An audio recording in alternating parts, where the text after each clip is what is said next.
Benvenuti al Meteo.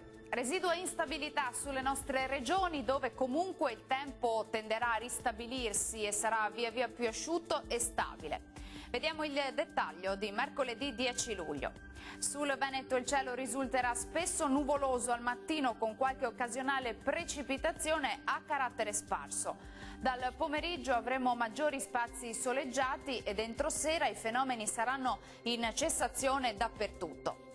Temperature in calo con minime tra 16 e 22 gradi, massime più o meno stazionarie tra 25 e 28 gradi circa. Molte nubi anche sul Friuli Venezia Giulia. Al mattino il cielo risulterà infatti coperto e non si escludono dei piovaschi sparsi. Asciutto e stabile anche con più sole invece nella seconda parte della giornata. Temperature minime tra 17 e 19 gradi, massime tra 26 e 30 gradi circa. Uno sguardo infine al Trentino Alto Adige. Avremo occasionali acquazzoni durante la giornata, specie sui settori meridionali della regione. Sarà più soleggiato invece altrove. Fenomeni in esaurimento ovunque entro la serata.